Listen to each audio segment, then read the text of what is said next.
हमारे इस YouTube channel के सेगमेंट फास्ट न्यूज में आप तमाम का इस्तकबाल है। इस वीडियो में आप देख सकते हैं कम मिनटों में बहुत ज्यादा खबरें। तो आइए शुरू करते हैं वीडियो को और देखते हैं आज की ताजा तरीन खबरें। शादी की तकरीब से वापसी के दौरान हुआ हादसा, दुल्हन की हुई मौत। जिले निर्मल में पेश आए सड़क हादसे में दुल्हन हलाक और उसका बाप जख्मी हो गया। यह हादसा कुड़म मंडल के पंडवापुर के करीब उस वक्त पेश आया जब नौबियाहता दुल्हन अपने अरकान खानदान के साथ महाराष्ट्र में शादी की एक तकरीब में शिरकत के बाद कार में वापस हो रही थी कि उनकी कार बेकाबू होकर सड़क से उतरकर गड्ढे में गिर पड़ी। फौरी तौर पर मिली इत्तलात में यह मालूम हुआ है कि महलूकिन का ताल्लुक कुड़म मंडल के मदद पेड़गा से है। पुलिस इस पूरे मामले की छानबीन कर रही है।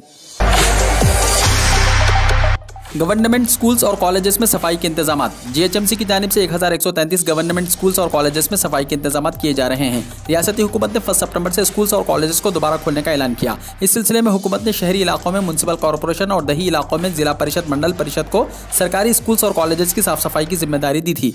हुकूमत की हिदायत के मुताबिक जीएचएमसी की जानिब से ग्रेटर हैदराबाद के दायरे में आने वाले 1333 स्कूल्स और कॉलेजेस में सैनिटाइजेशन और क्लासरूम्स की सफाई का काम जारी है।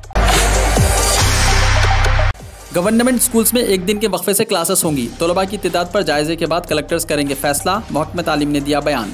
माह अगस्त का अख्ताम और सितंबर की शुरुआत 1 सितंबर के तसव्वुर से मुख्तलिफ शोबों में बेचैनी पाई जाती है। चूँकि रियासती हुकूमत ने 1 सितंबर से स्कूल्स खोलने की इजाज़त दे दी है और इस ज़िम्मन में तैयारियां भी जारी हैं। इस दौरान महकमा तालीम ने इससे बेचैनी को दूर करने के इक़दामात का आगाज़ कर दिया। ताहम कोरोना की तीसरी लहर और बच्चों को मुतासिर करने की क़यास आरायां हुनूस बेचैनी का सबब बने हुए हैं। महकमा तालीम में रियासत भर में एक निज़ाम के अपने तरीक़े में तब्दीली लाते हुए एक दिन के वक्फे से क्लासेस को जारी रखने का फैसला किया है और यह तरीक़ा उन स्कूल्स में अपनाया जाएगा जहाँ तलबा की तादाद ज़्यादा होती है। डिग्री और इंजीनियरिंग के स्टूडेंट्स के लिए कोरोना टीका लेना होगा लाजमी। सर्टिफिकेट बताने पर ही क्लासेस में दाखिल होने की इजाज़त मिलेगी। आला ओहदेदारों ने किया फैसला। कोविड वैक्सीन ले चुके डिग्री और इंजीनियरिंग के स्टूडेंट्स को ही क्लासेस में दाखिले की इजाज़त देने का आला ओहदेदारों ने फैसला किया है। हैदराबाद के पुराने शहर में कई मुकामात पर गंदे पानी की सरबराही है जारी। मसले की एकसुई से ओहदेदारों की लापरवाही, साफ पानी खरीद कर पीने कॉर्पोरेटर्स ने दिया मशवरा। आलूदा पानी की सरबराही की शिकायत के बावजूद महकमा आब रसानी की लापरवाही से आवाम को तकालीफ का सामना है। याखूतपुरा, इमलीबंद, मुगलपुरा, नशमल नगर, तालाब कट्टा, चंद्रायन गुट्टा, बारकस, हाफिज बाबा नगर, ताड़बंद, काला पत्थर, नवाब साहब कुंटा के अलावा पुराने शहर के कई इलाकों में गंदे पानी की सरबराही जारी है। ओहदेदारान और मुंतखबा नुमाइंदों की अदम तवज्जोही से मसले का हल नहीं निकाला जा सका। अब जबकि बारिश और वबाई अमराज का सिलसिला जारी है, पीने के पानी में आलूदगी शहरियों को खदशात में मुब्तला कर रही है। इन शिकायत के मुतालिक मुंतखबा नुमाइंदों को भी अंदाजा है, लेकिन वो मसले को टालने की पॉलिसी इख्तियार किए हुए हैं और वो अवामी सेहत से लापरवाह हैं। जब कॉर्पोरेटर से यह मसला रुजू किया जा रहा है तो कहा जा रहा है कि ठंडा साफ पीने का पानी बाज़ाब्ता 1 रुपये में 10 लीटर फरोख्त किया जा रहा है, वो खरीद कर इस्तेमाल करें। डेंगू के मामलात में इजाफा, एहतियात का मशवरा। तेलंगाना में डेंगू के मामलात में हालिया अरसे के दौरान इजाफा दर्ज किया गया। कोरोना के बाद अब अस्पतालों में इस मर्ज के मुतासरीन की तादाद बढ़ गई है। रियासत का दारुल हुकूमत मुतासरीन के ज़ायद तादाद का मरकज़ बन गया। मौसम की तब्दीली के साथ साथ नामुनासिब माहौल और पानी के जमा होने की वजह से मच्छरों की अफजाइश हो रही है, जिसके नतीजे में हालिया दिनों के दौरान रियासत में डेंगू के मामलात बढ़ गए। गुज़िश्ता साल डेंगू के 2171 मामलात दर्ज किए गए थे। ताहम जारिया मौसम के दौरान अब तक 1928 डेंगू के मामलात दर्ज किए गए हैं। डेंगू मच्छर खासतौर पर दिन के वक्त ही काटते हैं। ये मच्छर मकानात के अंधेरे कोनों वगैरह में छुपे रहते हैं, लिहाजा मच्छरों से भी घर को पाक साफ बनाने के लिए वक्फे से सफाई की जानी चाहिए। डॉक्टर्स के मुताबिक मौसमी बुखार आमतौर पर 3 से 4 दिन में कम हो जाता है, लेकिन अगर किसी को 3 से 4 दिन से ज़्यादा बुखार की शिकायत हो तो मरीज को चाहिए कि वो फौरी तौर पर तिब्बी मुआयना कराए। ये भी मशवरा दिया गया कि खाने और पीने की अशिया में साफ सफाई का ख्याल रखें। वरंगल में फाइनेंस कंपनी की हिरासानी से तंग आकर मालिक ने ऑटो को सड़क पर आग लगा दी। फाइनेंस कंपनी की हिरासानी पर मायूसी के आलम में एक ऑटो के मालिक ने अपने ऑटो को आग लगा दी। ये वाक़या तेलंगाना के वरंगल जिले में हनमकुंडा कॉलेज चौराहे के करीब आज पेश आया। रोज़ बरोज़ हिरासानी पर यह ऑटो का मालिक काफ़ी मायूस था।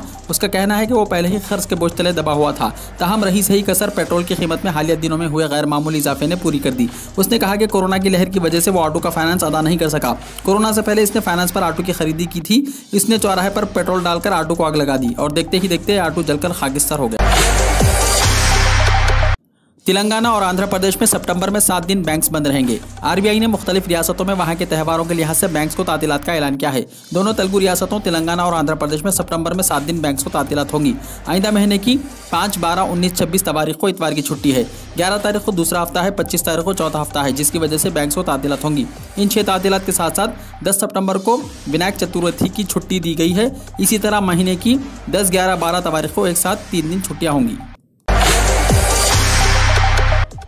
सालगिरह का केक लेकर वापस होने वाले 3 नौजवान सड़क हादसे में हलाक। सालगिरह का केक लाने के लिए घर से रवाना होने वाला नौजवान अपने 2 दोस्तों के साथ सड़क हादसे में हलाक हो गया। यह हादसा रंगारेड्डी जिले के चेवड़ला के पास रात 8 बजे के बाद पेश आया। तफसीलात के मुताबिक चेवड़ला मंडल दियोनी गांव का रहने वाला 18 साल जयवर्धन की आज सालगिरह थी। उसने आज अपने 2 दोस्तों को भी सालगिरह की दावत दी थी। सालगिरह का केक लाने के लिए उसने अपने 2 दोस्तों विष्णु 18 साल और वृद्धा प्रसाद 15 साल के साथ पैशन गाड़ी पर चेवड़ला रवाना हुआ। केक लेकर ये तीनों वापस हो रहे थे कि नामालूम गाड़ी ने उनकी गाड़ी को टक्कर दे दी, जिसके नतीजे में ये तीनों बरसरे मौका हलाक हो गए।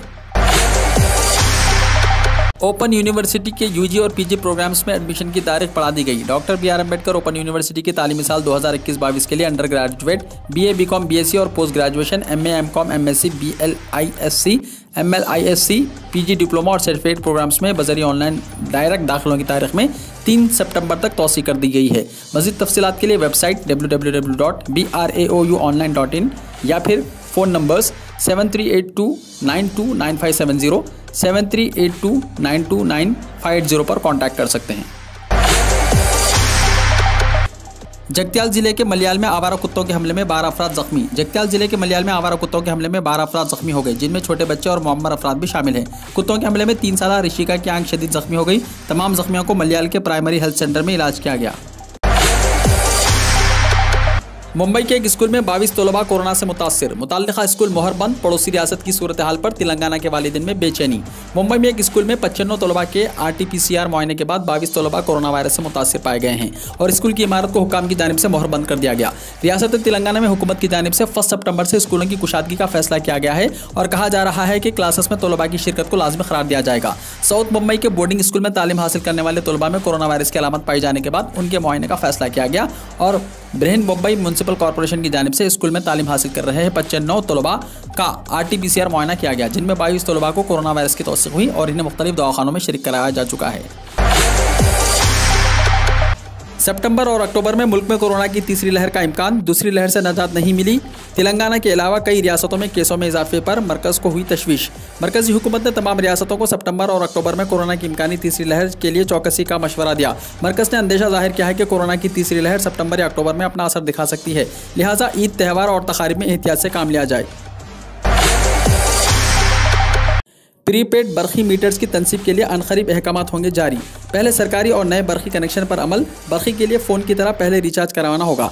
रियासत में प्रीपेड स्मार्ट मीटर्स तनसीब करने का अनकरीब आगाज़ होगा। सेल फोन रिचार्ज की तरह बरखी के लिए भी पहले रकम अदा करके रिचार्ज के निज़ाम पर अमल होने वाला है। शुमाली तेलंगाना में बरखी सरबराही के जिम्मेदार इदारे NCPDCL सिरसिल्ला को एरियो इलेक्ट्रिक सप्लाई सोसाइटी यानी सेस की हुदूद में इस निज़ाम के अलावा जिन्हें नई बरखी कनेक्शन देना है उन्हें प्रीपेड स्मार्ट मीटर्स तनसीब किए जाएंगे। इस सिलसिले में ERC से 1-2 दिन में अहकाम जारी होने का इम्कान है। Justice MS Ramachandra Rao Telangana high court के उबूरी चीफ जस्टिस हुए मुकर्रर। जस्टिस MS रामाचंद्र राव को तेलंगाना हाईकोर्ट का उबूरी चीफ जस्टिस मुकर्रर किया गया। सबसे सीनियर जज जस्टिस रामाचंद्र राव को यह जिम्मेदारी सौंपी गई है। सदर जमहूरिया रामनाथ कोविंद ने इस सिलसिले में अहकाम जारी किए हैं। वाज़ेह है कि मौजूदा चीफ जस्टिस हेमा कोहिलू को सुप्रीम कोर्ट के जज के तौर पर तरक्की दी गई है, जिसकी वजह से चीफ जस्टिस का ओहदा खाली हो गया था। AIMIM के काउंसलर जुबैर अंसारी को गोली मारकर हलाक कर दिया गया। मोटरसाइकिल सवार शरपसंदों ने वाक़े को दिया अंजाम। खबर उत्तर प्रदेश के जिले मेरठ की है। यहाँ AIMIM के कारकुन और वार्ड नंबर 80 के काउंसलर जुबैर अंसारी को गोली मारकर हलाक कर दिया गया। इस वाक़े को 2 शरपसंदों ने आज यानी 28 अगस्त को सुबह तकरीबन 11 बजे अंजाम दिया। जुर्म करने के बाद शरपसंद मौके से फरार हो गए। इसके साथ ही जैसे ही वाक़े की इत्तला मिली, मेडिकल पुलिस ने मौके पर पहुंचकर लाश को कब्जे में लेकर पोस्टमार्टम के लिए भेज दिया गया। जुबैर अंसारी प्रॉपर्टी डीलिंग का काम करते थे। कत्ल की वजह जायदाद का तनाज़ा बताया जा रहा है। पुलिस मसरूफ़ तहक़ीक़ात है। उत्तर प्रदेश में 100 सीटों पर लड़ने की तैयारी, मुसलमानों को बनाएंगे बाख्तियार, असदुद्दीन ओवैसी ने किया ऐलान। मुल्क की सबसे बड़ी रियासत उत्तर प्रदेश में अगले साल असेंबली इंतखाबात हैं। ऑल इंडिया मजलिस इत्तेहादुल मुस्लिमीन के सरबराह असदुद्दीन ओवैसी ने कहा कि हमारी पार्टी इस बार 100 नशिस्तों पर इलेक्शन लड़ने की तैयारी कर रही है। उन्होंने कहा कि हमारा मकसद रियासत के मुसलमानों को बाख्तियार बनाना है। असदुद्दीन ओवैसी ने कहा कि मैं यूपी में बीजेपी को हराना चाहता हूँ। रियासत में मुसलमानों के खिलाफ जो कुछ हो रहा है इसे बर्दाश्त नहीं किया जा सकता। यूपी में मुसलमानों पर मजालिम हो रहे हैं। उन्होंने कहा कि यूपी और पूरे हिंदुस्तान के मुसलमानों को समझना होगा कि यह मसाइल का इलेक्शन है। हिंदुओं की तादाद कम हुई तो ना कानून बचेगा ना आइन। गुजरात के नायब वज़ीर आला का मुतनाज़ा बयान। बीजेपी लीडरों के जरिए मुतनाज़ा बयान देने और हिंदू मुस्लिम इत्तेहाद को बिगाड़ने की कोशिशों का सिलसिला थमने का नाम नहीं ले रहा है। गुजरात के नायब वज़ीर आला नितिन पटेल ने अब एक ऐसा मुतनाज़ा बयान दे दिया है जो मुल्क के अक़लियती तबक़े पर संगीन इल्ज़ाम आयद करता है। उन्होंने एक तकरीब के दौरान कहा कि आइन, सेकुलरिज्म और कानून की बात सिर्फ उस वक्त तक चलेगी जब तक हिंदू अक्सरियत में है। साथ ही उन्होंने ये भी कह दिया कि मेरे अल्फाज लिख लीजिए, अगर हिंदुओं की तादाद कम हुई तो इस दिन ना कोई कोर्ट कचहरी होगी, ना कोई कानून होगा, ना कोई आइन रहेगा, सब हवा में दफना दिया जाएगा। डेंगू मलेरिया से बचाने आ गई mosquito terminator train, power spray से मच्छरों का होगा सफाया। मानसून की बारिश के बाद मच्छरों का पैदा होना और फिर इससे फैलने वाली बीमारियों का सामना आम बात है, लेकिन अब इससे निजात हासिल करने के लिए खुसूसी ट्रेन चलाने का फैसला किया गया, जिसका नाम होगा मॉस्किटो टर्मिनेटर ट्रेन। दरअसल डेंगू, मलेरिया और चिकनगुनिया के बढ़ते खतरात को देखते हुए रेलवे के ताउन से मॉस्किटो टर्मिनेटर ट्रेन दिल्ली में चलाई जाएगी। ये रेलवे लाइन के आसपास के इलाकों में पावर स्प्रे से जरासीमकश दवा का छिड़काव करेगी, ताकि वहां से गुजरने वाले लोग या फिर रिहाइश पजीर अफराद मच्छर के काटने से किसी बीमारी में मुब्तला ना हो जाएं। मनी लॉन्ड्रिंग मामले में ममता बनर्जी के भतीजे अभिषेक और बीवी रोजिरा बनर्जी को ईडी का समन। इन्फोर्समेंट डायरेक्टरेट ने मगरबी बंगाल के बरसर इख्तिदार तृणमूल कांग्रेस के रुकने पार्लियामेंट और वजीर आला ममता बनर्जी के भतीजे अभिषेक बनर्जी और इनके अहलिया रोजिरा बनर्जी को पूछगछ के लिए बुलाया है। एजेंसी ने बताया कि यह समन मनी लॉन्ड्रिंग और कुल स्कीम मामले में भेजा है। जांच एजेंसी ने अभिषेक बनर्जी को 3 सितंबर और रोजिरा को 21 सितंबर को पेश होने के लिए कहा है। साथ ही दोनों के बैंक अकाउंट से मुताल्लिक इत्तला भी देने के लिए कहा गया है। WHO के चीफ साइंसदान 24 घंटों में 1 करोड़ वैक्सीन लगाने से खुश, कहा यह तारीखी है। हिंदुस्तान में कोरोना वबा के खिलाफ वैक्सीनेशन मुहिम तेजी से जारी है। जुमा को पहली बार मुल्क में एक दिन में 1 करोड़ से ज्यादा कोरोना वैक्सीन की खुराकें दी गई। इसके साथ ही भारत की जानिब से इस शानदार हदफ को हासिल करने के बाद वजीर आजम से लेकर साइंसदानों तक के हेल्थ वर्कर्स को मुबारकबाद दी। इस सिलसिले में आलमी इदारे सेहत यानी WHO की चीफ साइंसदान डॉक्टर सोमैया स्वामीनाथन ने मुल्क को 50% बालिग आबादी को कोरोना वैक्सीन की पहली खुराक देने पर मुबारकबाद दी। झारखंड की दारुल हुकूमत रांची में कोरोना की सूरत हाल तशवीशनाक। झारखंड की राजधानी रांची में गुज़िश्ता 24 घंटों में हफ्ते की सुबह तक 14 नए कोरोना के मरीज पाए गए। ये तादाद रियासत भर के अजला में सबसे ज्यादा है। सूरत हाल यह है कि रियासत के कुल फ़ाल 146 मरीजों में से 79 सिर्फ रांची में हैं। रियासती दारुल हुकूमत में अब तक कुल 85,594 मुस्बित मुकदमात हैं, जिनमें से 83,926 मरीजों को सेहतमंद हो गए हैं। इसी दौरान 24 घंटों में दारुल हुकूमत के अस्पतालों में से सिर्फ 5 मरीजों को डिस्चार्ज किया गया। तालिबान के खिलाफ फेसबुक पर पोस्ट डालने वाले अरकान असम्बली डॉक्टर MK मुनीर को जान से मारने की धमकी। तालिबान के खिलाफ फेसबुक पर पोस्ट करने वाले केरला के रुकन असम्बली डॉक्टर MK मुनीर को जान से मारने की धमकी मिली है। रुकन असम्बली डॉक्टर मुनीर ने कहा कि मुझे एक नामालूम शख्स की तरफ से धमकी आमेज खत मौसूल हुआ है, जिसमें कहा गया कि अगर पोस्ट डिलीट ना की गई तो वो उन्हें जिंदा नहीं छोड़ेंगे। ताहम मुनीर ने वाज़ेह किया कि वो इन धमकियों से डरने वाले नहीं हैं और अपनी राय पर कायम रहेंगे। दुनिया के तमाम ममालिक से अच्छे ताल्लुकात चाहता है तालिबान, हिंदुस्तान के बारे में कही ये बात। तालिबान के एक सीनियर अफसर ने कहा कि तालिबान हिंदुस्तान समेत सभी ममालिक के साथ अच्छे ताल्लुकात चाहता है। उन्होंने अज़म किया कि अफगानिस्तान की सरजमीन का इस्तेमाल किसी भी मुल्क के खिलाफ नहीं करने दिया जाएगा। तालिबान के तर्जुमान ज़बीउल्लाह मुजाहिद ने यह भी कहा कि ग्रुप जिसके हाथ में है अब अफगानिस्तान की बागडोर, वो हिंदुस्तान को खित्ते में एक अहम हिस्सा मानता है। पाकिस्तान के ARY न्यूज़ चैनल ने बुध को ज़बीउल्लाह मुजाहिद के हवाले से कहा, हम इलाके के एक अहम हिस्से हिंदुस्तान समेत सभी ममालिक के साथ अच्छे ताल्लुकात चाहते हैं।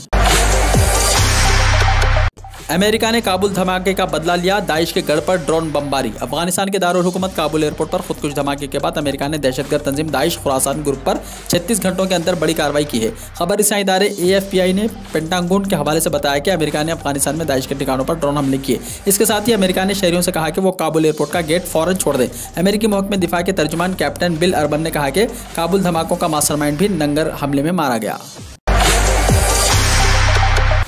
बिल्ली की जान बचाने पर लाखों दिरहम का शाही इनाम। दुबई के हुक्मरान और अमारती वजीर आजम शेख मोहम्मद बिन राशिद अल मकतूम ने बिल्ली की जान बचाने वाले 4 अफराद के लिए 2 लाख दिरहम यानी 90 लाख रुपए इनाम का ऐलान किया है। 2 रोज़ पहले शेख मोहम्मद बिन राशिद अल मकतूम ने ट्विटर पर वीडियो शेयर की थी, जिसमें 4 अफराद ने इमारत से लटकी हुई बिल्ली को चादर की मदद से ज़मीन पर गिरने से बचाया था। खलीज अखबार के मुताबिक ये बिल्ली हामिला भी थी। शेख मोहम्मद बिन राशिद ने 4 अफराद की तारीफ करते हुए सारिफिन से बिल्ली की मदद करने वाले अफराद की शनाख्त करने की अपील की थी। खलीज अखबार के मुताबिक 4 अफराद की शनाख्त हो गई है, जिसमें एक पाकिस्तानी भी शामिल है। ये तमाम अफराद दुबई में मुख्तलिफ नौकरियां करते हैं। रिपोर्ट के मुताबिक दुबई के हुक्मरान के नुमाइंदों ने 4 अफराद से मुलाकात की और इन्हें फी बंदा 50,000 दिरहम यानी 22 लाख रुपए से जायद का लिफाफा इनाम के तौर पर दिया।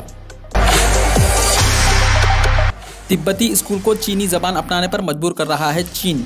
तिब्बत का कंट्रोल संभालने के बाद चीन तिब्बती कम्युनिटी को हर तरह से कंट्रोल करना चाहता है। बीजिंग अब तिब्बती तलबा को स्कूलों में चीनी लिखने और बोलने पर मजबूर करने के बाद इन्हें फौजी टेस्ट देने पर मजबूर कर रहा है। एक रिपोर्ट के मुताबिक चीनी हुकूमत ने तिब्बत में स्कूल जाने वाले तलबा को चीनी ज़बान इस्तेमाल करने पर मजबूर कर रही है। चीनी हुक्काम ने धमकी दी है कि अगर वो मुकामी स्कूल को चीनी ज़ुबान में क्लासरूम की हिदायत फराहम करने में नाकाम रहा तो उसे बंद कर देंगे। क्यूबा में एडा तूफान के असरात 10,000 से ज़्यादा अफराद को निकाला गया। क्यूबा के मगरबी सूबे पेनाडिल र्यू में एडा तूफान की वजह से 10,000 से ज़्यादा अफराद को महफूज मुकामात पर पहुंचाया गया है। JR न्यूज़ आउटलेट के मुताबिक तूफान से मुतासिर 10,471 अफराद को महफूज मुकामात पर ठहराया गया है। इनमें से 9,595 अफराद रिहायशी मकानात में और 876 आर्जी कैंपों में पनाह लिए हुए हैं। वीडियो को लाइक शेयर कीजिए और हमारे इस YouTube चैनल को सब्सक्राइब करते हुए इसके बेल आइकॉन को भी प्रेस कर लीजिए ताकि ऐसी ही ताज़ा तरीन खबरें आइंदा भी आपको मिलती रहें।